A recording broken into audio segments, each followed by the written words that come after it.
तुंगभद्रा नदी के तट पर एक अनुपम नगर बसा हुआ था। वहां आत्मदेव नाम के ब्राह्मण निवास करते थे। आत्मदेव बड़े विद्वान थे, बड़े धनवान भी थे, परंतु योग ऐसा था कि न इनके कोई पुत्र था न कोई पुत्री थी। तो इन्होंने आधा धन धर्म में खर्च कर दिया और विचार किया कि अब हम इस भवन में रह करके क्या करेंगे। एकांत में एक जंगल में पहुंच गए जहां पर एक सुंदर सरोवर था, एक पीपल का वृक्ष था। उस पीपल के वृक्ष के नीचे बैठे अपने साधन में लीन है। योग ऐसा बना कि वहां पर एक संत का आगमन हुआ। साधु ने स्नान किया, तर्पण किया और तर्पण करने के बाद जब कमंडल उठा करके महात्मा चलने लगे तो आत्मदेव नाम के ब्राह्मण ने उनके चरण पकड़ लिए, बड़ी जोर से रोने लगे। महात्मा ने कहा कि कथम रोदिस विप्रत्वम काते चिंता बली यसी, आप रो क्यों रही हो, आपके रोने का कारण क्या है, किस चिंता ने तुमको ग्रस लिया है, पकड़ लिया है। ब्राह्मण कहता है कि हमने इस जन्म में तो कोई पाप नहीं किया, परंतु पूर्व में हमसे कोई न कोई पाप अवश्य हुआ। किम ब्रवीम ऋषि दुखम पूर्व पापेन संचितम, पूर्व में हमसे जरूर पाप हुआ है और उस पाप के कारण हमारे यहाँ कोई संतान नहीं। एक जन्म का पाप नहीं होता है महाराज, कई जन्मों के पाप होते हैं। और यहां पर ये प्रमाण है। ये ब्राह्मण विद्वान भी है, धनवान भी है और इसने यहां पर धर्म भी किया, फिर भी इसको सफलता नहीं मिली। और कहने लगा कि भगवान हम इतने पापी हैं, इतने पापी हैं कि पाल्यते या मया धेनु, माने यदि हम गाय को भी पालते हैं वो भी बांझ हो जाती है, यदि हम किसी वृक्ष को लगाते हैं वो भी सूख जाता है, घर में फल ला करके यदि हम रख देते हैं वो भी अवधि से पहले सड़ जाता है। महात्मा ने कहा ये तो बड़ी कृपा है, सुत कब किसका नाम चलाता है, हो जाए पुत्र कुपुत्र कहीं घर को शमशान बनाता है। आज के जमाने में 80% पिता अपनी संतान से दुखी है, 80%। खूब धन कमाया, खूब सब कुछ किया, परंतु हमने देखा है कई लोग वृद्धाश्रम में, अनाथालय में पड़े। ब्राह्मण ने कहा कि नहीं भगवान आप हमारे ऊपर कृपा करें। महात्मा ने इनके ललाट को बांचा, भाल को, और भाल को बांच करके महात्मा कहते हैं कि विप्र सत जन्मा बदही तब पुत्रो नैवच नैवच, तुम्हारे ललाट में लिखा है कि 7 जन्म तक तुम्हारे कोई पुत्र पुत्री का विधान नहीं। अब तो चिंता और बढ़ गई, परंतु ब्राह्मण बड़ा हठी था, उसने चरण पकड़ करके कहा कि वेद ब्रह्मा ने हमारे ललाट में बालक का विधान नहीं लिखा, ये बिल्कुल सत्य है, परंतु आप जैसे संत की यदि कृपा होगी तो ब्रह्मा जी के वचन को भी पलट सकते, और यदि आपने हमको आशीर्वाद नहीं दिया तो तुम्हारे चरणों में बैठ करके हम प्राण त्याग देंगे। महात्मा ने कहा कि कहां की आफत आ गई, यदि इसने अपने प्राण त्यागे तो हमको ब्रह्म हत्या लग जाएगी। महात्मा ने बहुत समझाया। हमारे यहाँ एक भक्तमाल में कथा आती है, एक दंपति थे, बड़ी सदाचारी थे। योग ऐसा बना कि उनके कोई संतान नहीं थे, भजन खूब करते थे। प्रातःकाल नारद बाबा निकले, उन्होंने नारद जी से कहा कि आप कहाँ जा रहे हो। उन्होंने कहा बैकुंठ में जा रहे, आप हमारी एक अर्जी लगा देना भगवान के पास। क्या है अर्जी? हमारे कोई संतान नहीं है, भगवान को पूछ लेना, यदि विधान हो तो हम गृहस्थाश्रम का पालन करें, नहीं तो दोनों दंपति जंगल में जाकर के भजन करेंगे। नारद जी ने कहा कि इसका उत्तर तो हम आपको संध्या को ही दे देंगे, शाम के समय। नारद जी ने जाकर के भगवान से वह अर्जी लगाई। भगवान ने अपनी बही खाता देखा, ठाकुर जी ने कहा इसके कोई विधान नहीं, अब तुम्हारा निर्द्वंद होकर के खूब भजन कर रहे। एक दिन योग ऐसा बना कि प्रातः काल ये स्नान करके आ रहे थे सरता से, तब तक इनको एक गरीब दास महात्मा मिले, गरीब, और उन गरीब दास महात्मा ने इनको देखा, वो ऐसे निकलने लगे। सदग्रस्त ने हाथ जोड़े और कहा भगवान हमारी ऐसी इच्छा है कि आज का प्रसाद आप हमारी कुटिया पर पाएं। साधु मनमोजी थे, उन्होंने कहा ठीक है, हम प्रसाद आपकी कुटिया पर पा लेंगे। भगवान आप बताएं आपकी रुचि से हम प्रसाद तैयार करें। मस्त महात्मा थे, उन्होंने कहा कि हमारी इच्छा है आप तो सुंदर तस्मई और मालपुआ बनवाओ। उनके धर्म पत्नी बड़ी सदाचारणी थी, बहुत सुंदर महाराज पवित्र होकर के उन्होंने रसोई तैयार की। गरीबदास महात्मा आए, उन्होंने कंबल बिछा दिया, उस पर बिछा करके सुंदर उनके चरण धोए, उनके तिलक की या माला पहनाई और प्रसाद पवाया। महात्मा जब खूब तृप्त हो गए, साधु चलने लगे। महात्मा ने कहा, हमारी इच्छा है कि आप हमसे कुछ मांग लो। आशीर्वाद कहने से नहीं मिलता, आशीर्वाद तो हृदय से निकलता है। आप हमसे मांगिए कुछ। उन्होंने कहा, भगवान मुझे कुछ नहीं चाहिए। ना ना ना, आपकी इच्छा हो सो आप चाहे। सदग्रस्त ने कहा कि हमारी इच्छा थी, वो भगवान के घर से भी मना आ गई। नहीं नहीं, आप बताइए क्या चाहते हो। उन्होंने कहा कि हमारे कोई संतान नहीं है, न पुत्र है न पुत्री है। अच्छा। महात्मा ने अपनी झोली को खोला और झोली को खोल करके उसमें से भभूत निकाली और भभूत लगा करके उन्होंने चुटकी मारी और भभूत आकाश में चली गई। दूसरी बार उन्होंने भभूत ली, लेकर के फिर चुटकी लगाई, फिर भभूत आकाश में चली गई। तीसरी बार उन्होंने भभूत ली और लेकर के फिर चुटकी लगाई, फिर आकाश में चली गई। चौथी बार उन्होंने भभूत ली और लेकर के चुटकी लगाई, भभूत नीचे गिर पड़ी। गरीबदास ने कहा कि मेरा आशीर्वाद है, आपके यहां 3 पुत्र उत्पन्न होंगे। इतना कहकर के महात्मा चले गए। तो आज यहां पर आत्मदेव कहते हैं कि भगवान मैं बिल्कुल जानता हूं कि ब्रह्मा ने मेरे ललाट में बालक का कोई विधान नहीं लिखा, परंतु आप जैसे संत की कृपा हो जाएगी तो मुझे पूर्ण विश्वास है। महात्मा ने कहा कि यदि इसको वरदान नहीं देते हैं तो ये प्राण छोड़ देगा। महात्मा ने अपनी झोली से एक फल निकाला और फल निकाल करके ब्राह्मण को दिया। कहा कि आप इसको ले जाओ, जाकर के आप अपनी पत्नी को पवा देना, परंतु तुम्हारी पत्नी को कुछ नियम करना पड़ेगा। क्या नियम करना है? सत्यम शौचम दया दानम मेक भक्तम तो भोजन। इनको सत्य बोलना पड़ेगा, दान भी देना पड़ेगा, एक समय इनको भोजन करना पड़ेगा। अब पत्नी का नाम है धुंधली। शास्त्रों में धुंधली हमारे यहां बुद्धि है, तर्क वितर्क करने वाली। और महाराज ये सारे दिन गप्पाष्टक लगाती हैं, गप्पाष्टक। अब जो सारे दिन गप्पाष्टक लगाता होगा वो व्यक्ति कितना सत्य बोल पाएगा। ये सारा नियम इन्होंने बता दिया पति ने अपनी पत्नी को, धुंधली को। धुंधली ने विचार किया कि महात्मा का फल है, ये मिथ्या तो हो नहीं सकता, परंतु तर्क वितर्क करने वाली विचार करने लगी कि यदि हमने इस फल को पाया तो हमारे गर्व रहेगा, हमारा पेट बढ़ेगा, हमसे कुछ खाया पिया नहीं जाएगा, हमारे शरीर के अंदर जब कमजोरी आएगी तो हम अपने घर के काम के लिए ननद रानी को बुलाएंगे। हमारा घर है भरा पूरा, तो ननद रानी हमारे घर के माल को अपने घर ले जाएंगे। चलो ननद रानी यदि हमारी अच्छी है, यदि कहीं डकैत आ गए तो हम भाग भी नहीं सकते। कहीं सुखदेव जी की तरह ये 16 वर्ष तक हमारी उदर में रहे तो हमारे प्राण ही चले जाएं। इस प्रकार से तर्क वितर्क कर रहे। योग महाराज ऐसा बना कि उसी समय इनकी बहन आ गई। बहन ने कहा कि तुम तो बड़ी उदास हो। इन्होंने समाचार बताया। उन्होंने कहा कि जरा सी बात के लिए तुम इतनी दुखी हो, हमारे बालक होने वाला है, आप हमारे पति को थोड़ा धन का लोभ दे देना, हम अपने बालक को आपके पास भेज देंगे। उन्होंने कहा इस फल का क्या होगा? बहन कहती है कि इस फल को तुम गाय को खिला दो। योजना बना ली, इस गाय को महाराज फल खिला दिया। बहन के जब बालक हुआ तो इन्होंने रात्रि के समय बालक अपनी बहन के पास, धुंधली के पास भेज दिया।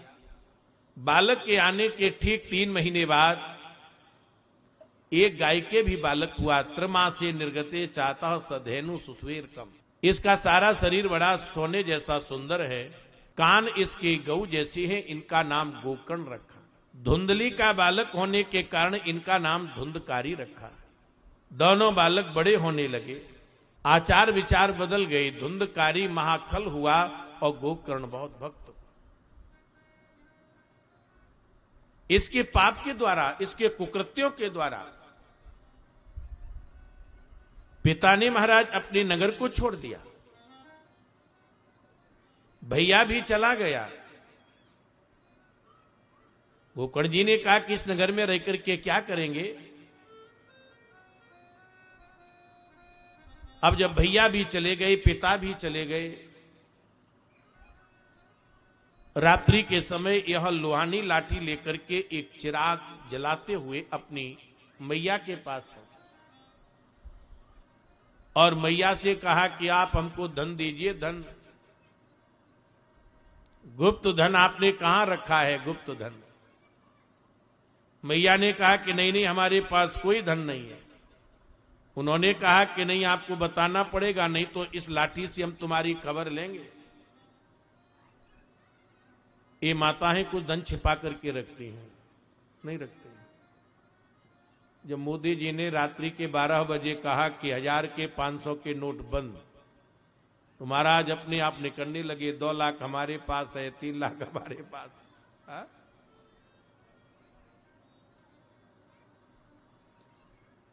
तो आज यह कहता है धुंधकारी कि आप बताइए कहां है। इतना कहकर के चला गया, माने मैया को धमकाया। धुंधली ने सोचा कि इससे अच्छा तो यह है कि हम अपनी आत्महत्या कर ले। एक कुएं पर पहुंची और कुएं में जाकर के एक कूद पड़ी। कुएं में गिरते ही महाराज इनके प्राण पखेरु उड़ गए। अब ये स्वतंत्र है। इसने 5 वैश्याओं को अपने घर में स्थान दे दिया। ये जो बाजारू औरत है वो तभी तक रुकती है जब तक व्यक्ति के पास में पैसा होता है। पैसा जैसे समाप्त हुआ तो बाजारू औरतें छोड़ करके चली जाती। धुंधकारी के पास में जब तक धन और दौलत थी तब तक खूब आनंद से रहे। और जैसे महाराज इन्होंने उस धन समाप्त हुआ तो धुंधकारी रात्रि के समय अपनी चारपाई पर लेटा था। इन्होंने रस्सी से उसको कस दिया, गले में एक रस्सी का फंदा डाला और फंदा डाल करके इसके गले में फांसी लगाने लगे। ये जब चीत्कार बोलता है, व्याकुल होता है, तो तप्तांगार समूहास्यम तन मुखे ही विचक्षिपः, अग्नि के जो अंगारे जल रहे थे वो लेकर के इन वेश्याओं ने इसके मोढ़े पर फोड़ दी। आप देखिए, जैसे वो अग्नि के अंगारे इसके मुंह में फोड़े गए, इसकी जिह्वा टूट गई, इसके प्राण निकल गए। परंतु कर्म ठीक नहीं थे, इसीलिए इसको प्रेत बनना पड़ा, प्रेत बना।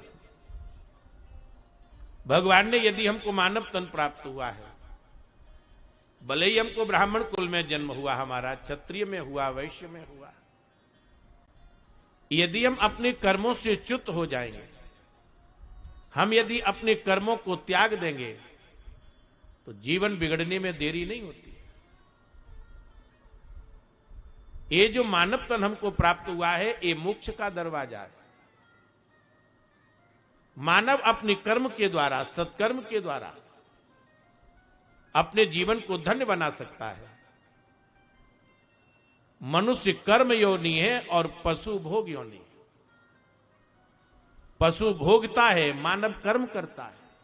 तो महाराज आज इसका जीवन बिगड़ गया, ये प्रेत बन गया। गोकर्ण जी महाराज को मालूम पड़ गया कि हमारे भैया की मृत्यु हो गई है, तो इन्होंने गया में पिंडदान कर दिया। लोग कहते हैं कि पिंडदान करने से तो बस हमारे पितर मुक्त हो गए। गोकर्ण जी ने इनके लिए पिंडदान किया गया में, और पिंडदान करने के बाद जब ये भ्रमण करते करते अपने नगर में आए, रात्रि के समय अपने भवन में चारपाई पर ये लेटे हैं।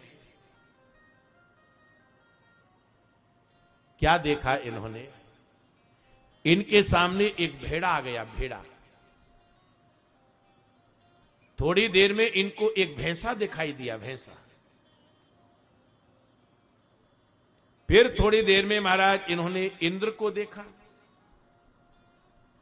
फिर अग्नि के रूप में। अब साधारण व्यक्ति होता तुम्हारा डर जाता, भाग जाता। ये तो गोकर्ण हैं, तपस्वी हैं, गायत्री की उपासना करते हैं। उन्होंने कहा कि भैया आइए, आप कौन हैं, आप अपना परिचय दीजिए। अब प्रेत बोल नहीं पाता है, इसका मुंह बंद होता है, तो इसने चीत्कार मारी, चीत्कार, बड़ी आवाज। गोकर्ण जी ने समझ लिया कि तो कोई प्रेत है। ततोन जलौ जलम कृत्वा गोकर्ण मुदैरयत। गोकर्ण जी महाराज ने अपने कमंडल से हाथ में जल लिया और जल लेकर के ब्रह्म गायत्री मंत्र का उच्चारण करके जैसे जल छोड़ा, तो प्रेत कहता है कि अहम भ्राता तुयो दोस्मी धुंधकारी तनामता। अहम भ्राता, हम तुम्हारे भ्राता हैं, क्योंकि हमारा पाप पुंज अधिक है। कोहू काहू न सुख दुख कर दाता, और निजकृत कर्म भोग सब भ्राता। कोई किसी को दुख और सुख नहीं देता है, व्यक्ति अपने कर्म के अनुसार उसे दुख और सुख मिलता है। यदि हमारा पूर्व का सुकृत है तो हमको वह पद, हमको वह सम्मान, हमको वह धन दौलत स्वतः प्राप्त हो।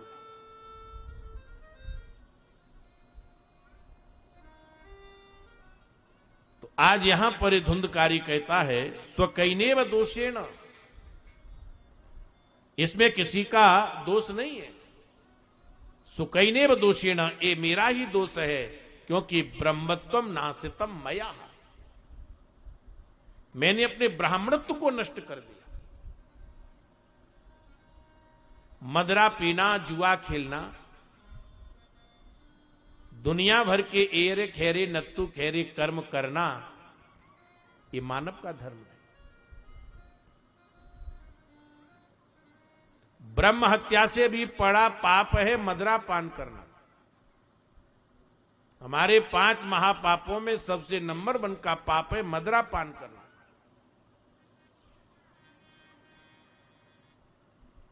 तो आज ये ब्राह्मण होकर किसने मदरा पी?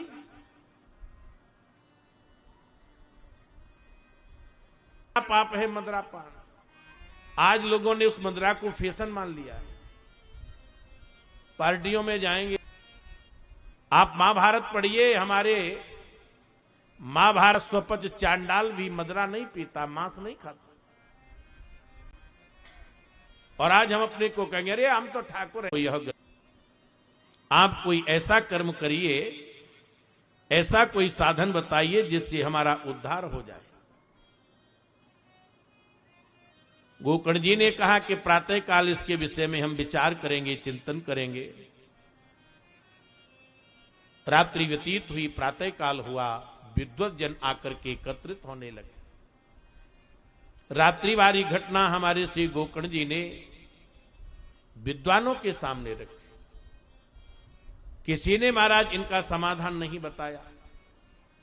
एक ही बात कही कि आपके इष्ट हैं भगवान सूर्य, आप भगवान सूर्य से प्रार्थना करें, वो आपको अवश्य कोई न कोई उत्तम उपाय बता देंगे। तो जैसे भुवन भास्कर निकले, इन्होंने हाथ में जल लेकर के सूर्य की गति को रोक दिया।